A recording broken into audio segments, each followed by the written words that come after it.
أعوذ بالله من الشيطان الرجيم بسم الله الرحمن الرحيم. Assalamualaikum warahmatullahi wabarakatuh. Sahabat sang pengembara yang dirahmati oleh Allah Subhanahu wa Ta'ala, semoga kita semua diberikan kesehatan, dimudahkan segala urusan kita, dan diberi rezeki yang tak kita sangka dari mana arah datangnya, serta termasuk penghuni surganya Allah Subhanahu wa Ta'ala. Bersyukur kita kepada Allah Subhanahu wa Ta'ala dengan mengucapkan Alhamdulillahi Rabbil Alamin. Bersalawat kita kepada baginda Rasulullah Muhammad sallallahu alaihi wasallam dengan mengucapkan Allahumma salli ala sayyidina Muhammad wa ala ali sayyidina Muhammad.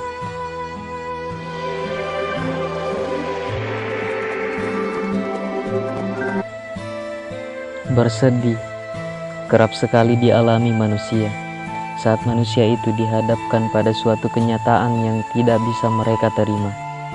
Apakah bentuknya kehilangan orang yang dicintai, atau keinginan yang tak bisa diwujudkan, serta harapan yang tak sesuai dengan kenyataan. Kesedihan adalah suatu rasa yang tidak mengenakan dan akan membuat kita untuk enggan melakukan sesuatu, dan inilah yang sering menghambat ketika kita hendak beraktivitas. Orang yang bersedih, maka mereka akan larut dalam kesedihannya. Pikirannya pun menjadi tidak bisa jernih, yang ada hanyalah perasaan bersalah ataupun keinginan untuk menangis. Kesedihan yang mendalam akan membuat semangat menjadi mudah terbenam, sehingga agama pun mengingatkan kepada kita untuk bersedih seperlunya dan bahagia selamanya. Karena sebenarnya tiada guna bersedih hati, kesedihan hanya akan mengantarkan kita pada penderitaan dan kondisi yang semakin tidak meyakinkan. Untuk itu Rasulullah Shallallahu Alaihi Wasallam senantiasa memohon perlindungan kepada Allah Subhanahu Wa Taala agar dijauhkan dari kesedihan dengan senantiasa berdoa, Allahumma inni a'udzubika minal hamni wal hadan. Artinya, ya Allah, aku berlindung kepadamu dari rasa sedih dan duka cita. Kesedihan adalah teman akrab kecemasan. Manakala sesuatu yang tidak disukai hati berkaitan dengan hal yang belum terjadi, maka akan melahirkan kecemasan, dan bila berkaitan dengan masa lalu, maka buahnya adalah kesedihan. Keduanya dapat melemahkan semangat dan kehendak hati untuk berbuat kebaikan. Kesedihan dapat membuat hati menjadi keruh, ia ibarat racun yang dapat menyebabkan lemah semangat, krisis gairah, dan galau dalam menghadapi hidup. Ini akan berujung pada ketidakacuhan pada kebaikan, ketidakpedulian kepada kebajikan, kehilangan semangat untuk meraih kebahagiaan, sehingga berakhir pada pesimisme dan kebinasaan diri. Meski demikian, pada fase tertentu dalam kehidupan, kesedihan memang tidak dapat dihindari, dan seorang harus bersedih karena suatu kenyataan. Oleh karena itu, tidaklah tercela bila seorang merasa sedih. Itu adalah naluri.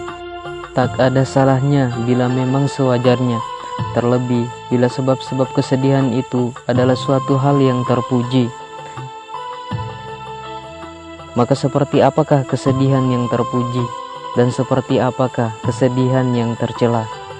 Maka mari kita simak ulasannya.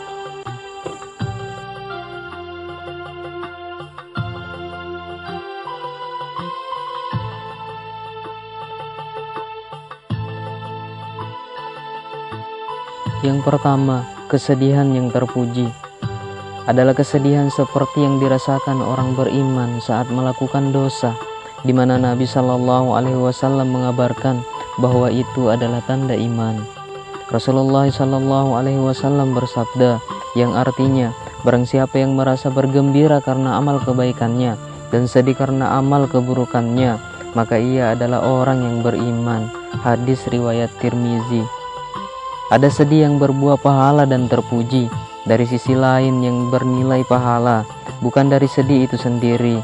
Misalnya adalah kesedihan karena musibah menimpa agamanya, atau sedih karena musibah yang menimpa banyak kaum muslimin, atau seseorang merasa sedih karena tertinggal sholat berjamaah di masjid, menyia-nyiakan waktu, tertidur di sepertiga malam terakhir, hingga luput dari sholat tahajud. Ini suatu hal yang terpuji. Ini adalah tanda adanya cahaya iman di dalam hatinya. Sedih seperti ini bernilai pahala dari sisi hati yang cenderung pada kebaikan dan membenci kejelekan. Maka seperti inilah kesedihan yang terpuji di sisi Allah Subhanahu wa Ta'ala.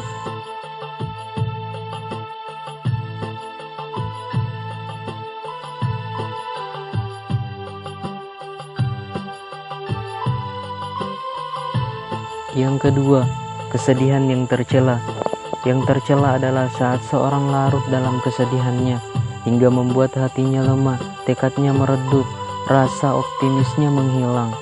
Kesedihan yang menghancurkan harapan, bahkan membawanya pada keputusasaan dan membenci takdir Allah Subhanahu wa Ta'ala, membuatnya lemah untuk meraih ridho Allah sampai membuatnya tidak mau bergerak.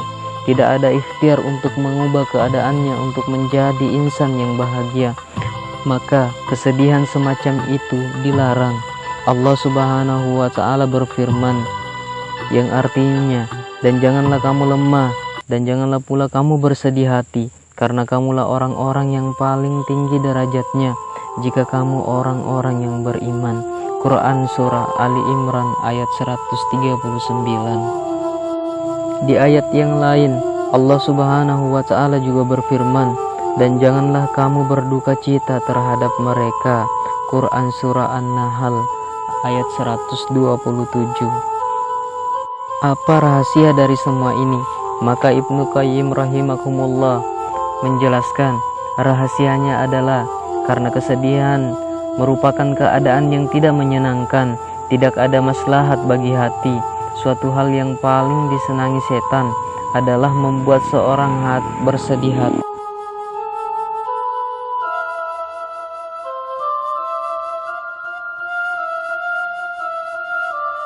Sahabat sang pengembara yang dirahmati oleh Allah Subhanahu wa Ta'ala, maka apapun masalah yang kita hadapi saat ini, baik masalah ekonomi, masalah pekerjaan, masalah jodoh, masalah dalam lingkungan sekolah, masalah dalam lingkungan keluarga, dan masalah dalam lingkungan masyarakat, apapun masalahnya, maka Allah Subhanahu wa Ta'ala berfirman, la tahzan, innallaha ma'ana.